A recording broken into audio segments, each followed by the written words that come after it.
So you're looking at the juice is worth the squeeze.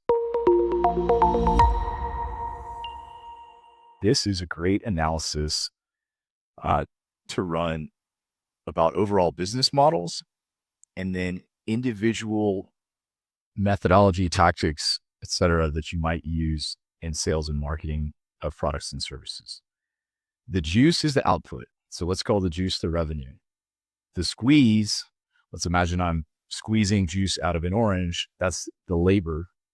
And that may take time, right? So to get a pitcher of limeade, my daughter and I like to make limeade. It's delicious. We have to juice a whole bag of limes, and it takes about 40 minutes. You also have to boil sugar, mix it all up, then let it cool, right? So 2 hours later, you have limeade. So there's a lot of investment. If you're thirsty, it would be a lot quicker to just fill up a glass of water and drink it, right? But we like limeade, right? And you're making those types of decisions all the time in sales and marketing, right? So there are very quick to implement tops of funnels. PPC, for example, generally when we do PPC work, we can get deals flowing within roughly 2 weeks of turning on ads, right? Our middles of funnels are excellent and the throughput is there. So that is, in relative terms, there's research and they're setting up those ads, but that's not a ton of time.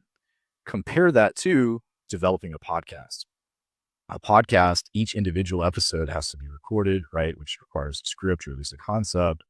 Then there's typically some production to clean it up, right? Then it needs to go out and you have to put out lots and lots of podcasts over a period of time to develop an audience. So a podcast as a top of funnel might only really start to produce deal flow at 6 months, right? Unless you're a celebrity or something like that. But with a well thought out inbound funnel with PPC, paid social, even outreach, ABM, the research, prior to actually turning the funnel on, that research period isn't that long. And so the overall investment in labor and time and capital, right, is much lower. So it gives you a lot more flexibility.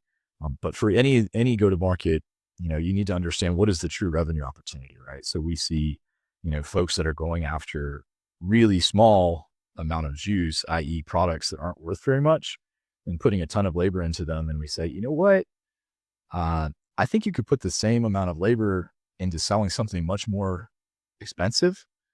And here's an idea for you. Would you like to try that? And there's this aha moment where they go, oh, wait a second. Now that juice, there's way more juice, right? For the same squeeze. And now that equation is much more interesting. So juice is worth the squeeze is a method of analysis that basically has to do with what's the ROI and how long is it going to take you to actually receive that return based on any type of investment of time or product or service that you might stand up.